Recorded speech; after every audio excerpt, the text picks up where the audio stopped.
Hello everyone, good morning to all of you. तो चलिए शुरू करते हैं आज का क्लास। आज आज तो पता ही है 26 जनवरी है। और 26 जनवरी के शुभ अवसर पर आप सबको happy republic day to all of you. तो फ्रेंड्स, आज का इतिहास आप लोग को पता ही है कि आज जो गणतंत्र दिवस हमारा एक राष्ट्रीय पर्व है जो प्रति वर्ष 26 जनवरी को मनाया जाता है। और ये 74th रिपब्लिक डे सेलिब्रेट किया जा रहा है। और इसी सन को इसी डेट को 1950 में 26 जनवरी 1950 को क्या हुआ था। भारत सरकार अधिनियम 1935 को हटा करके भारत का संविधान लागू किया था। ठीक है। और 26 जनवरी 1950 को ही भारत अपना संविधान मिला था और भारतीय संविधान लागू हुआ था। और इसके साथ ही हम भारत एक संप्रभु राज्य बन गया था दोस्तों। और हम इसे जिस दिन गणतंत्र दिवस घोषित और जिसे गणतंत्र दिवस घोषित किया गया, इसलिए इस दिन को गणतंत्र दिवस के रूप में मनाया जाता है। तो ज़्यादा नॉलेज डीपली नॉलेज आपको मिल ही गया होगा आज के दिन कितना महत्वपूर्ण है। और आज आज आज आज हमारा सेकंड क्लास है। और आसान भाषा में इंग्लिश सीखने के लिए एक ये प्लेटफॉर्म मैंने स्टार्ट किया है आप लोग के लिए, जो कि आप बिल्कुल हिंदी से इंग्लिश कैसे सीखा जाता है वैसे हम सिखा रहे हैं। और पहली क्लास में जो कि आपको हम बता चुके हैं कि बहुत इम्पोर्टेंट। अगर पहली क्लास आप लोगों ने नहीं अटेंड किया है तो बेशक अटेंड कर सकते हैं, क्योंकि बेसिक चीज़ें जो बताई गई थी, जो बच्चे से लेकर के बड़े तक, अगर आपको इंग्लिश में क्यूरियोसिटी है कुछ जानने का तो आप देख सकते हैं। पहला क्लास लिंक मैं सेंड कर दूंगा डिस्क्रिप्शन में। तो पहला क्लास में मैंने बताया था कि learning English through Hindi problem solution बताया था। और उसके बाद मैंने बताया था, क्या बताया था उसके बाद कि इंग्लिश बोलने के लिए पहले लिसनिंग करिए अच्छे से, और उसके बाद आप रीडिंग करिए, उसके बाद फिर आप राइटिंग करिए, फिर उसके बाद आप बोल सकते हैं, उसके बाद स्पीकिंग कर सकते हैं। और वैसा स्पीकिंग जो फ्लुएंटली धारा प्रवाह बोलने के लिए मदद मिल सकती है। ओके। प्रोनाउंसिएशन सुनना बहुत जरूरी है। Sorry for background music. Yes. तो फिर मैंने जो और क्या बताया था कि लिसनिंग वॉट इफेक्टिव।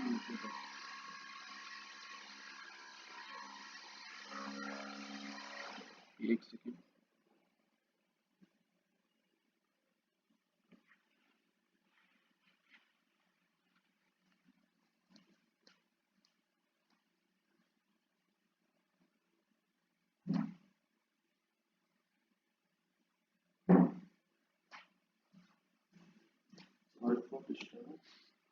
तो उसमें मैंने बताया था कि मोस्ट इफेक्टिव मेथड क्या होता है लर्निंग लैंग्वेज सीखने के लिए, हाउ टू डेवलप स्किल्स। जो कि मैंने ये भी बताया था कि आप सुन करके आप अपने स्किल को डेवलप कर सकते हैं, जैसे टीवी शो। और उसके बाद आपको इंग्लिश फिल्म देख सकते हैं, कार्टून देख सकते हैं। तो इन सारी चीज़ों को मैंने बताया था कि इन सारी चीज़ों को आप देखोगे तो आपकी इंग्लिश जो स्किल्स है उसको डेवलप किया जा सकता है। फिर मैंने बताया था कि अल्फ़ाबेट जो है, इंग्लिश अल्फ़ाबेट, इसमें आपको क्या है कि 26 होते हैं। ये सारी चीज़ें बेसिक चीज़ मैंने बताया था, इसमें कौन सा कैपिटल लेटर है, स्मॉल लेटर कहाँ यूज होता है और इसकी क्या इम्पोर्टेंस थी, ये मैंने बताया था। फिर मैंने बताया था फोर लाइन्स, बचपन में हमने सीखा था कि यूजिंग फोर लाइन पेजेस कैसे आप इंग्लिश को पूरा अच्छे तरीके से अरेंज करके लिखते थे। हम लोग ऊपर का थर्ड लाइन को यूज करके लिखते थे। फिर मैंने बताया था वर्ड बताया था। वर्ड में ये बताया था कि इंग्लिश अल्फ़ाबेट 26 वर्ड है, वो दो से अगर ज़्यादा टू और मोर देन टू लेटर्स अगर कंबाइन हो जाते हैं तो वो मीनिंगफुल जब बन जाएंगे तो उसको हम वर्ड कहते हैं।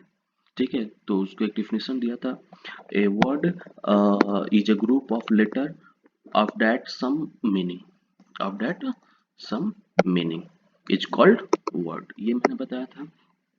और उसके बाद मैंने बताया था अल्फ़ाबेटिकल ऑर्डर हाउ टू, कैसे आप बचपन में डिक्शनरी जब आप सीखते थे कि डिक्शनरी में कैसे मीनिंग खोजना, कैसे इसका मीनिंग कैसे निकलता था, तो वो मैंने बताया था कि अल्फ़ाबेटिकल ऑर्डर में होता है, जिसको 26 लेटर, फिर भी उसको हम सिंगुलर फॉर्म में ही कहते हैं क्योंकि उसको अल्फ़ाबेट्स नहीं कह सकते हैं। 26 लीटर मिला हुआ फिर भी नहीं कर सकते हैं क्योंकि सबका अलग अलग अपना ऑर्डर है, सबका अलग अलग अपना वो है। तो उसमें भी मैंने बताया था कि कैसे आपको अरेंज अरेंज करना है, अरेंज करके अल्फा ऑर्डर ऑर्डर में लाना है, ए बी सी, पहले ए को देखिए फिर बी को देखिए, तब अरेंज करके इस तरह से हमने डिक्शनरी सीखा था बचपन में। उसकी मैंने बताया था 12 खड़ी बताया था कि 12 खड़ी में आपको ये बताया था कि कैसे किसी भी व्यक्ति, जानवर, स्थान, वस्तु के नाम लिखने के लिए अपने जो हिंदी में जो मात्राएं होती हैं, उसको हम हिंदी में जैसे नाम बोला जाता है वैसे ही इंग्लिश में मात्राओं के लिए उसको वॉवेल का यूज किया जाता है। वॉवेल पता ही है, 5 ए ई आई ओ यू होता है, उसका प्रयोग करना पड़ता है। वॉवेल की मात्रा एक से ज्यादा की प्रकार हो सकती है। जैसे एक मैंने बताया था, ए को हम क्या लिख सकते हैं, आ के लिए भी यूज करते हैं और ए के लिए भी यूज करते हैं। तो ये ज्यादा है, ये भी मैंने बताया था, पूरा डिटेल में बताया था, आप उसको एक बार देख लेंगे। और सबका 12 12 जो होता है वो हम उस तरह 12 प्रकार के लिख सकते हैं। जैसे क से लेकर के क ख क की कू के को ख, तो इसको 12 तरीके से लिखते हैं। ख को भी इसी तरह लिख सकते हैं, ग को भी इसी तरह से लिख सकते हैं। उसी तरह सेम मैंने नेक्स्ट बताया था आपको, क्या बताया था कि यूज ऑफ कैपिटल लेटर, कि कहाँ आप यूज करते हैं कैपिटल लेटर, ठीक है। कहाँ पे स्मॉल लेटर, कहाँ पे कैपिटल लेटर यूज होता है। जैसे कि कोई भी चीज़ है, जैसे कि मैंने एग्जांपल भी दिया था कि जैसे कि आप ले लीजिए, जैसे कि आप स्टूडेंट हैं, आर यू स्टूडेंट, तो आर यू स्टूडेंट जो है, ए जो होगा वो क्या होगा, आर यू स्टूडेंट में ए क्या हो जाएगा, ए ए जो होगा कैपिटल लेटर होगा आर यू स्टूडेंट में, ठीक है। तो इस तरह से मैंने ये भी एग्जांपल बताया था, ठीक है। तो और फिर बताया था मैं कि मान लीजिए कोई नाम है या कोई जगह का नाम है, जगह ले लीजिए, तो ये सारी चीजें बताया था कि कैपिटल में होगा, जैसे कि क्या बोलते हैं, रिवर हो गया, डेजर्ट हो गया, सी हो गया, इन सारी चीजों को, ओशन हो गया, आइलैंड हो गया। तो ये सारी चीजें जो फर्स्ट लेटर होगा वो क्या होगा, कैपिटल लेटर होगा। ये सारा मैंने जिक्र किया था, बहुत अच्छे से एग्जाम्पल के साथ जिक्र किया था। और उसके बाद क्या बताया था मैं, सेंटेंस बताया था। सेंटेंस क्या होता है, सेंटेंस का कैसे हम यूज करते हैं। जैसे कि कोई भी चीज, सेंटेंस का डेफिनेशन क्या बताया था मैंने, a group of words that makes a complete sense is called sentence, ठीक है। सेंटेंस उसी को कहते हैं जो कि आप सब मिलकर व्याकरण के नियम के अनुसार सही अर्थपूर्ण बन जाते हैं, अर्थपूर्ण बन जाते हैं, या शब्दों के अर्थपूर्ण समूह को सेंटेंस कहा जाता है। सेंटेंस का मतलब वाक्य, वाक्य हिंदी में वाक्य होता है। तो ये सारी चीजें मैंने बताया था और एग्जाम्पल भी दिया था कि कोई भी चीज अगर आप अरेंज करके आप लिखोगे तो जा करके मीनिंगफुल अगर वर्ड बनेगा तो ही जा करके वो सेंटेंस कहलाएगा।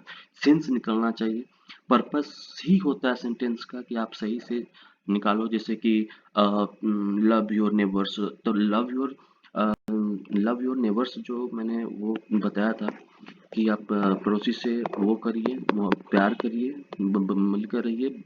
तो लव लव योर नेवर, तो ये ये ये क्या है, सीक्वेंस में है, एक ये ऑर्डर में है, जिसको सेंटेंस कहते हैं, इसका पर्पस निकल रहा है। अब ये थोड़ा कर सकते हैं यू लव नेवर, ये भी यू लव नेवर आप कर सकते हैं, लेकिन ये प्रॉपर जो कि सेंटेंस बन रहा है, इसलिए मैं एग्जांपल के थ्रू बताया था।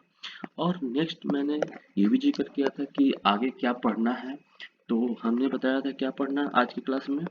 तो ये कल का क्लास इतना रिकैप आपको दिखाया, कल का क्लास मैंने इस तरह से पढ़ाया था।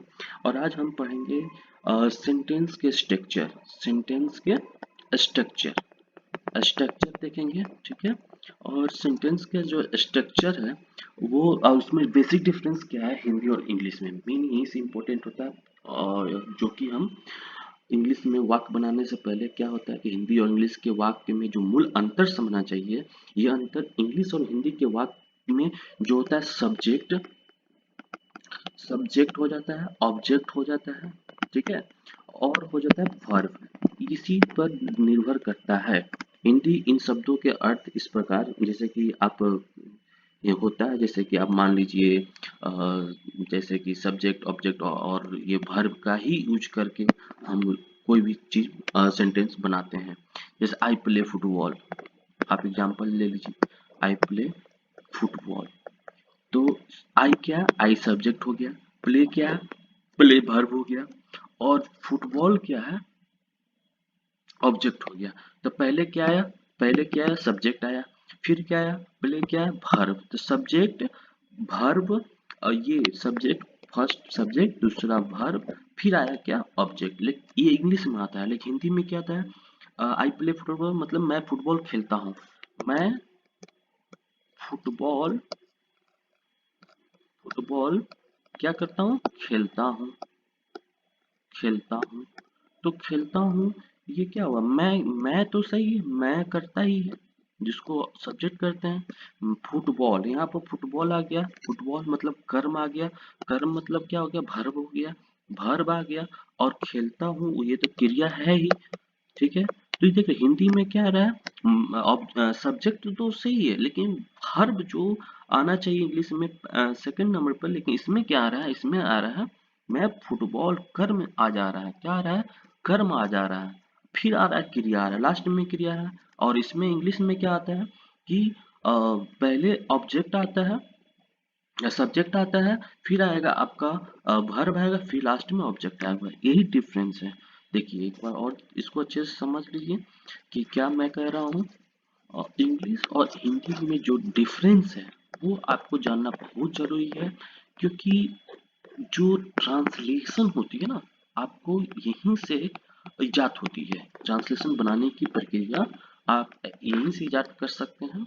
जैसे कि देखिए मैंने बोला क्या कि कोई भी सेंटेंस, जैसे कि एक चीज होता है इंग्लिश में मैंने बताया, इंग्लिश में बताया मैंने कि अरेंजमेंट क्या होता है, पहले आता है सब्जेक्ट, ठीक है, फिर आता है वर्ब, फिर आता है ऑब्जेक्ट। और वही हिंदी में क्या आएगा, हिंदी में आएगा, पहले आएगा क्या, सब्जेक्ट तो आएगा ही, ठीक है, फिर क्या आएगा, फिर आएगा कर्म आएगा, कर्म मतलब आएगा, और यानी ऑब्जेक्ट आएगा, फिर आएगा क्या, अ, उसके बाद फिर आएगा क्रिया आएगा, ऑब्जेक्ट आएगा, फिर क्या आएगा, ऑब्जेक्ट आएगा। तो हिंदी में हम देख देख क्या रहे हैं, क्या आएगा, वर्ब आएगा, ठीक है। तो इंग्लिश में आएगा क्या, सब्जेक्ट वर्ब ऑब्जेक्ट, हिंदी में आएगा सब्जेक्ट ऑब्जेक्ट वर्ब। यानी आप ये डिफरेंस बहुत ही मैटर करता है कोई भी सेंटेंस बनाने के लिए। जैसे मैंने एग्जांपल एक और ले लेता हूँ, तुम हॉकी खेलते हो, you play hockey, you play hockey, ठीक है। तो यहाँ पे क्या हुआ, यू तो है, क्या है, यू तो सब्जेक्ट है, यू तो सब्जेक्ट है, और हिंदी में भी वो यू क्या करता ही है, play football, play hockey, play hockey. तो प्ले क्या है, प्ले यहाँ पे वर्ब है, हॉकी क्या है, हॉकी ऑब्जेक्ट है। तो सब्जेक्ट वर्ब ऑब्जेक्ट। अब वही हिंदी में आप बोलोगे, तुम क्या कर रहे हो, हॉकी खेलते हो, खेलते हो। तो यहाँ पे तुम जो है वो क्या है, ये तो सब्जेक्ट ही है, लेकिन हॉकी, हॉकी क्या है, हॉकी हो जाता है ऑब्जेक्ट, और यहाँ पर वर्ब आया था, लेकिन यहाँ पे क्या हो गया, ऑब्जेक्ट। खेलते हो, अब जाकर वो वर्ब आएगा। ये चेंजिंग, ये डिफरेंस है हिंदी और इंग्लिश में, difference between Hindi and English, ठीक है, ये बेसिक डिफरेंस है, ठीक है। अब चलते हैं हम क्या देखते हैं, अब देखते हैं कि इम्पोर्टेंस क्या है। यानी आप स्ट्रक्चर तो देख लिए ना, किस तरह से हिंदी और इंग्लिश का होता है, क्या आता है, subject verb object, subject object verb, ये सारी चीजें आप ध्यान रखेंगे किसी भी सेंटेंस को बनाने के लिए, चाहे वो हिंदी हो और मेन रूप से इंग्लिश हो, ठीक है। तो हमने क्या देख लिया, स्ट्रक्चर देख लिया। अब इम्पोर्टेंस क्या है, इम्पोर्टेंस ऑफ सब्जेक्ट, अब देखिए जो भी हमने ऊपर दिखाया, जैसे कि आई हो गया, यू हो गया, आई हो गया, ठीक है। क्या समस्या है भाई?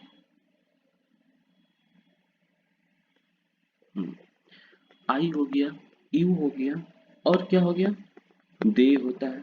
तो ये क्या है, सब्जेक्ट ग्रुप में, ये इसको हम डिनोट करेंगे, ठीक है। ध्यान से देखिएगा। या फिर उसके बाद हम क्या देखे यूज किए, जैसे कि प्ले, प्ले का इस्तेमाल किस के रूप के रूप में होता है, वर्ब के रूप में होता है। प्ले का इस्तेमाल किसके रूप में, प्ले का इस्तेमाल वर्ब के रूप में। तो सब्जेक्ट के रूप में अगर हम ही ले लें, सब्जेक्ट के रूप में जैसे आई यू दे लिया ना, तो अगर हम सब्जेक्ट के रूप में ही ही लेंगे, तो वर्ब के रूप में प्ले की वजह क्या हो जाएगा, प्ले की जगह पे क्या हो जाएगा, प्ले की जगह वो प्लेज हो जाएगा। क्या हो जाएगा, प्लेज हो जाएगा। प्लेज का इस्तेमाल होता है। इसका अर्थ वो यह हुआ कि वर्ब के रूप जो होता है सब्जेक्ट पर आधारित है। आप ध्यान दे रहे हैं, वर्ब का जो रूप है सब्जेक्ट पर आधारित है। इसलिए इंग्लिश लैंग्वेज में सब्जेक्ट का जो बहुत ज्यादा क्या है, महत्व है। वर्ब का जो प्रयोग हम सब्जेक्ट के अलावा क्या किस पर करते हैं, किस पर करते हैं, टेंस पर आधारित होता है। टेंस जिसे बताया था ना कि टेंस बहुत इंपॉर्टेंट होती है, इंग्लिश में टेंस का रोल जो होता है इंपॉर्टेंट होता है। वही चीज मैं आपको बताने का कोशिश कर रहा हूँ कि टेंस पर आधारित होता है, और टेंस का संबंध क्रिया के समय से होता है, ठीक है। यानी वर्ब के दूसरे रूप का प्रयोग भी किया जाता है, ठीक है। तो हम जैसे कि प्ले के रूप में हमने क्या कर देंगे, प्लेइंग भी हो सकता है, ठीक है, और या प्लेड भी हो सकता है, ठीक है। तो वर्ब के रूप में जो भी किए हम सब्जेक्ट और टेंस पर निर्भर करता है। जैसे कि देखिए, जैसे कि हमने देखा क्या बोलते हैं, क्लासिफिकेशन देखते हैं, सब्जेक्ट का क्या क्लासिफिकेशन है। आइए क्लासिफिकेशन सीखते हैं कि सब्जेक्ट में कैसे क्लासिफिकेशन करेंगे, ठीक है। तो इंग्लिश जो लैंग्वेज है, अंग्रेजी भाषा में सब्जेक्ट के तीन श्रेणियों में बांटा गया। जैसे कि हम उसको कहते हैं क्या, पहला क्या कहेंगे, फर्स्ट पर्सन, ठीक है। क्लासिफिकेशन देख रहे हैं, फर्स्ट पर्सन। और दूसरा क्या है, सेकेंड पर्सन, ठीक है। तीसरा क्या है, थर्ड पर्सन, ठीक है। तो ये आपको देखा गया है किसमें, तो तीन श्रेणियों में बांटा गया पर्सन को। तो पहला जो पर्सन है, फर्स्ट पर्सन जो है, इसमें क्या है कि अपने बारे में बोल रहा है। जब आप स्वयं के बारे में बोल रहे होंगे, तो वहां पे क्या होगा, आई। फर्स्ट पर्सन में क्या आएगा, आई का प्रयोग होता है। उसको हम क्या बोल सकते हैं, फर्स्ट सिंगुलर। फर्स्ट पर्सन क्या होता है, सिंगुलर होता है, ठीक है। ये ध्यान है आपको, आपको पता ही चल रहा होगा। लेकिन जब वो किसी, आप किसी ग्रुप का पार्ट होते हैं, अगर आप ग्रुप में बारे में आपको बोल रहा है, तो वहां पर जो फर्स्ट जो होता है पर्सन जो होता है वो प्लुरल कहलाता है। और उसको फिर हम क्या कहते हैं, यू वी कहते हैं, वी। तो उसको हम फर्स्ट पर्सन प्लुरल कहलाता है, क्योंकि हम लोग ग्रुप में बात कर रहे हैं। जैसे कि I like Chinese food, I like Chinese food, okay. तो यहाँ पे किसका हो रहा है, यहाँ पर फर्स्ट पर्सन सिंगुलर का बात हो रहा है। अगर वही आप वीक में जब देखेंगे, जब ग्रुप में बोले तो क्या लिखेंगे, बोलेंगे we like music, we like playing football, we like playing cricket. तो वी जो हो जाएगा वो क्या हो जाएगा, वी का जो हो जाएगा वो ग्रुप में, आप ग्रुप की बात कर रहे हैं कि हम लोग फुटबॉल खेल रहे हैं, हम लोग क्रिकेट खेले, तो वी का प्रयोग फर्स्ट पर्सन में प्लुरल का हो जाएगा, ठीक है। ये चीज आप ध्यान में रखिएगा। अब आते हैं सेकंड पर्सन। सेकंड पर्सन में क्या भाई इंपॉर्टेंट है, तो सेकंड पर्सन में इंपॉर्टेंट ये है कि अगर आप सेकंड पर्सन की बात अगर कर रहे हो, तो सबसे पहले बात आप क्या होता है कि आप यू का इस्तेमाल इसमें करेंगे। किसका इस्तेमाल करेंगे, यू का इस्तेमाल करेंगे। क्योंकि सिंगुलर हो या प्लूरल, सेकंड पर्सन के लिए एक ही शब्द का प्रयोग होता है, यू। इसमें आप कोई चेंजिंग नहीं होता है। जैसे कि आप एग्जांपल देखिए, एग्जांपल में है क्या लिखेंगे, आप एग्जांपल में कोई कुछ भी ले लीजिए, यू आर स्मार्ट बॉय, मान लीजिए you are a smart boy, okay. तो अब यहाँ पे क्या हो रहा है, यू क्या सिंगुलर पर्सन आपके लिए बोला जा रहा है, यानी तुम्हारे लिए बोला जा रहा है। फिर अगर आप लिखेंगे इसी को, अगर लिखेंगे you are smart boys, you are smart boys, यहाँ पे भी यू क्या है, यू इन लड़कों में आप स्मार्ट है, तो इन लड़कों में भी आप क्या है, यू प्लूरल, प्लूरल फॉर्म में है। यूज ऑफ यू जैसे आप सिंगुलर में था प्लूरल, लेकिन यहाँ पे यूज तो यू का ही हो रहा है ना, इसमें तो चेंज नहीं कर रहे हैं। वहां पे क्या था, आई से यू वी बन गया था, लेकिन यहाँ यू सिंगुलर के साथ भी और प्लूरल के साथ भी बन रहा है। ठीक है, बात ध्यान दीजिएगा। जैसे कि आपको बोला जाएगा, एक और एग्जांपल ले लीजिए, कॉन्सेप्ट क्लियर हो जाएगा।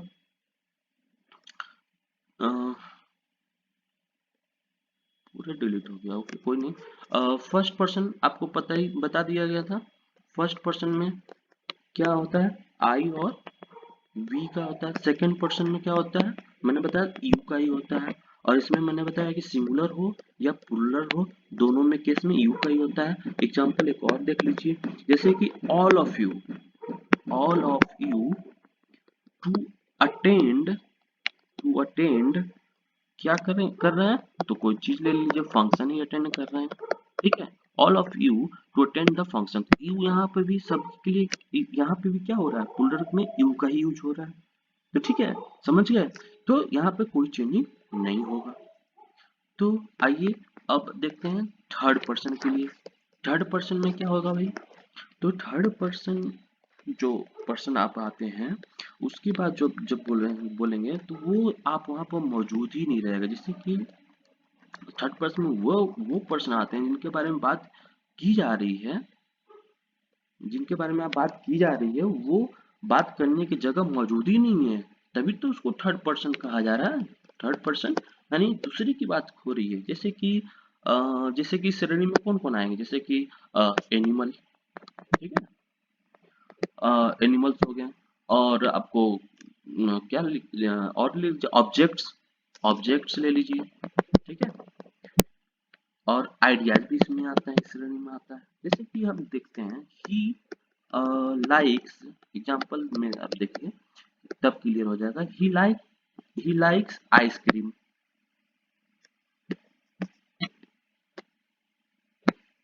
ही like he likes ice cream, okay. या ही लाइक आइसक्रीम हो गया, ही लाइक्स आइसक्रीम। क्या बोल सकते हैं, सी इज ए क्लेवर, या लिख बोल सकते हैं अनीता इज ए डांसर,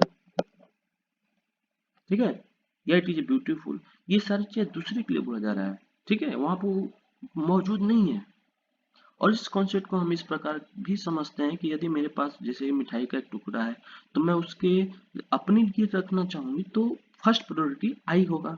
यदि मेरे पास दो मिठाइयाँ हैं, तो दूसरे व्यक्ति के तब वहां पर यू का इस्तेमाल हो जाएगा, ठीक है, अर्थात प्रायोरिटी पर यू रहेगा। यदि एक्स्ट्रा पीसेस भी अगर मिठाइयाँ का मेरे पास है, तीसरे के बारे में विचार किया जा सकता है।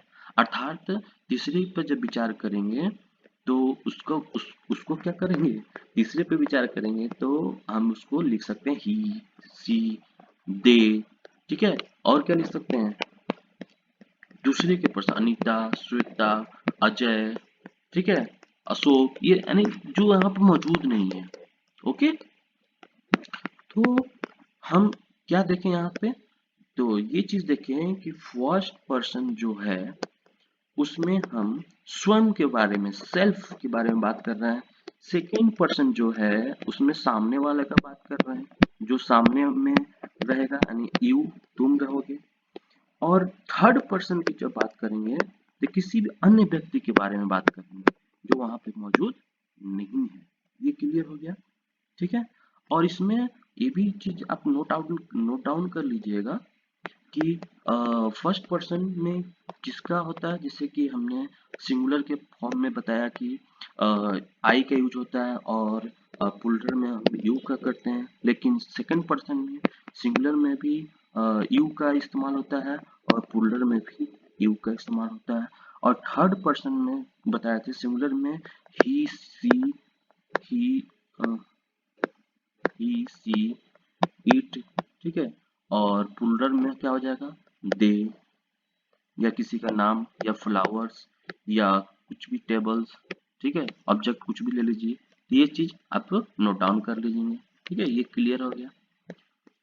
अब आते हैं, ये चीज होने के बाद क्या पढ़ना है, नेक्स्ट है सब्जेक्ट। जो प्रिडिकेट होता है वो बताते हैं। द सब्जेक्ट एंड प्रिडिकेट क्या होता है भाई? द सब्जेक्ट एंड प्रिडिकेट, आइए इसके बारे में जानते हैं।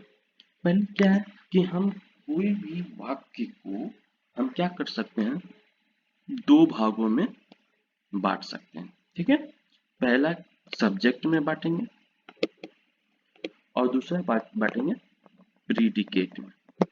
प्रीडिकेट, ठीक है, कोई भी वाक्य को दो हिस्सों में बांट सकते हैं, एक सब्जेक्ट में और एक प्रेडिकेट में।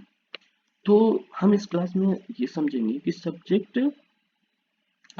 है, जो हिस्सा है, सब्जेक्ट का जो हिस्सा है और ऑब्जेक्ट का जो हिस्सा और प्रेडिकेट का जो हिस्सा है। तो हम सबसे पहले किसी भी सेंटेंस को कंप्लीट कैसे किया जाता है, ठीक है, व्हेन ईच सेंटेंस कंप्लीट, किसी भी सेंटेंस को हम कैसे कंप्लीट करेंगे, तो किसी भी वाक्य को दो आवश्यक शर्तों को पूरा करना पड़ता है। जैसे क्या भाई?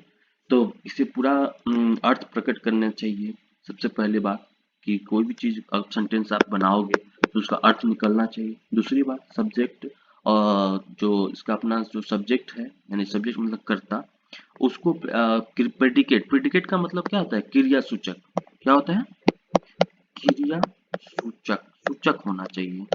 ठीक है, तो इसका एक सब्जेक्ट अपना, इसका अपना सब्जेक्ट होना चाहिए और क्या होना चाहिए? प्रेडिकेट होना चाहिए। जैसे कि it must have complete sense, complete sense निकलेगा, उसको हम क्या कहते हैं? सेंटेंस कहते हैं।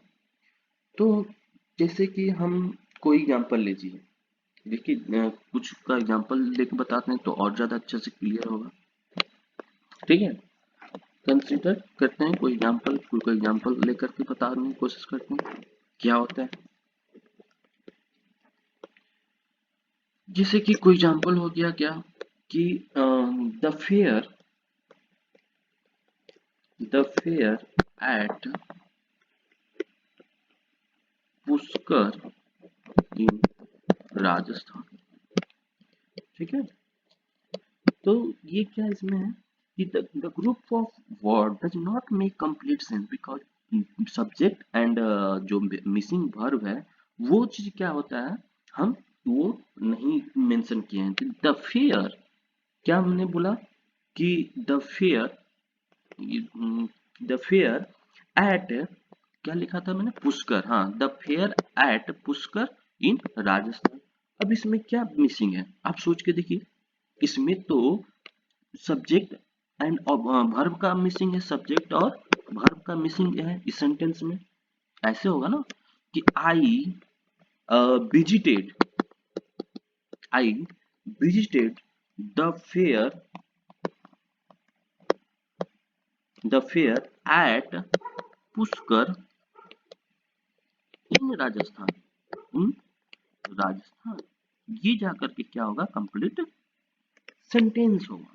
और ये क्या होगा? इनकम्प्लीट सेंटेंस होगा।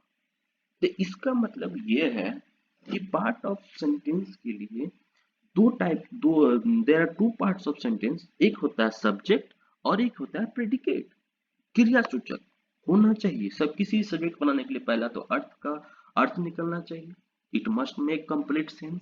Second, it must have subject and predicate of its own. ठीक है, द सब्जेक्ट कोई संज्ञा या जो भी आपको सर्वनाम जिसको बोलते हैं, संज्ञा या सर्वनाम होता है जिसके साथ कुछ दूसरे शब्द जुड़े होते हैं। ठीक है, तो या नहीं भी हो सकते हैं, दूसरे शब्द जुड़े भी सकते हैं, नहीं भी जुड़ सकते हैं। तो दूसरे शब्द जुड़े होते हैं या नहीं होते हैं, या कार्य करने वाले होते हैं, या व्यक्ति या कोई वस्तु आप हो सकता है, कुछ कहा नहीं जा सकता, व्यक्ति भी हो सकता है, वस्तु भी हो सकता है।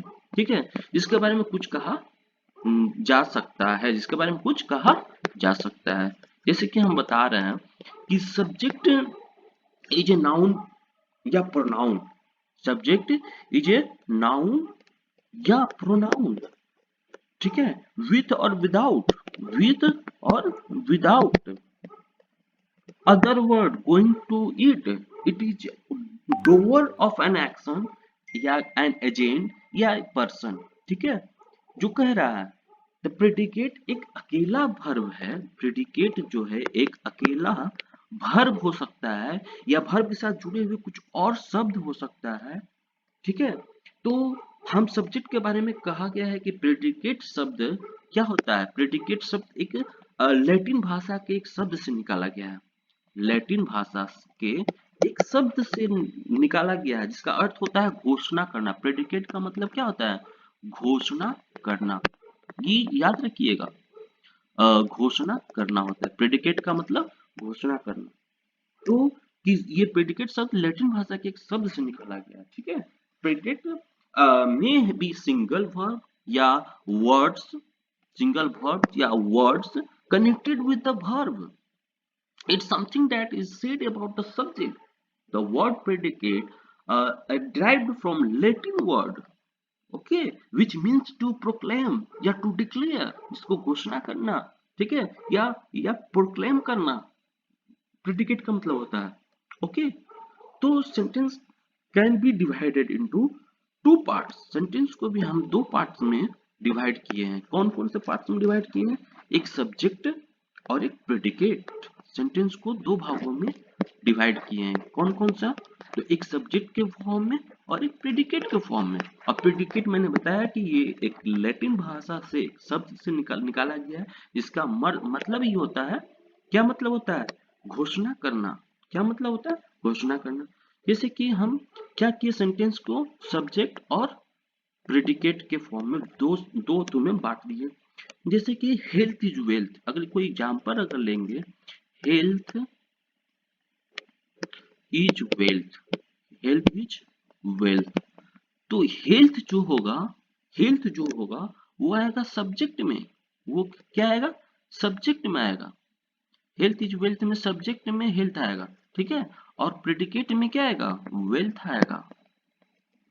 ठीक है, इज वेल्थ ये यहां से लेकर के यहां तक आएगा प्रेडिकेट में, और सिर्फ हेल्थ आएगा सब्जेक्ट में। जैसे कि knowledge is power, knowledge is power, तो नॉलेज जो होगा वो कहाँ आएगा? वो आएगा सब्जेक्ट में, और इज पावर जो आएगा वो आएगा प्रेडिकेट में। ठीक है, इस तरह से आप समझ सकते हैं। जैसे कि और एग्जांपल ले लीजिए, our team won the trophy, our team won the trophy. Our team जो है ये जो आएगा वो किस में आएगा? सब्जेक्ट में आएगा। और वन द ट्रॉफी ये कहाँ आएगा? तो प्रेडिकेट में आएगा। वन द ट्रॉफी कहाँ आएगा? प्रेडिकेट में आएगा। ठीक है, तो ये चीज आप देख लिए। अब क्या होगा कि length of the subject and the period, कितने, किसी वाक्य का सब्जेक्ट एक शब्द हो सकता है या बहुत से शब्दों जो उस शब्द से जुड़े होते हैं। ठीक है, तो subject of a sentence may be singular word और many words connected with that words. Okay, यहाँ तक तो क्लियर ही हो गया। कोई इसमें कोई वो नहीं था, रॉकेट साइंस नहीं था जो आपको समझ में नहीं आएगा। ठीक है, तो हमने देख लिया कि सब्जेक्ट में क्या देख रहे थे, एग्जांपल से लिए थे कि health is wealth, health subject में आ गया। ठीक है, और प्रेडिकेट में आ गया इज वेल्थ। ठीक है, तो सब्जेक्ट क्या हुआ, जैसे कि मान लीजिए, जैसे कि सब्जेक्ट और ये क्या है? प्रेडिकेट। ठीक है, तो जैसे कि बॉयज, बॉयज मान लीजिए, बॉयज क्या है? बॉयज क्या है? सब्जेक्ट है, ये सिंगल वर्ड है, सब्जेक्ट है, लेकिन ये क्या है? सिंगल वर्ड है। लाइक, अब जैसे प्रेडिकेट क्या होगा? लाइक टू प्ले फुटबॉल या like to play games, like to play games.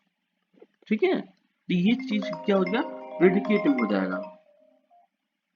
Okay, अब देखिए, यंग बॉय, अब बॉयज हो गया, young boys of our colony like to play games, तो यंग बॉयज किस में आ जाएगा? सिंगुलर में आ जाएगा। ठीक है, एक सेकंड, हेलो, हाँ भाई,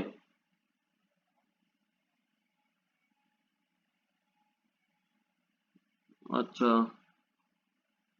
अरे अभी पढ़त नहीं, बोल, घूम के आओ ना, हम बाद में चलो। हम्म। हम्म। क्या? Okay okay.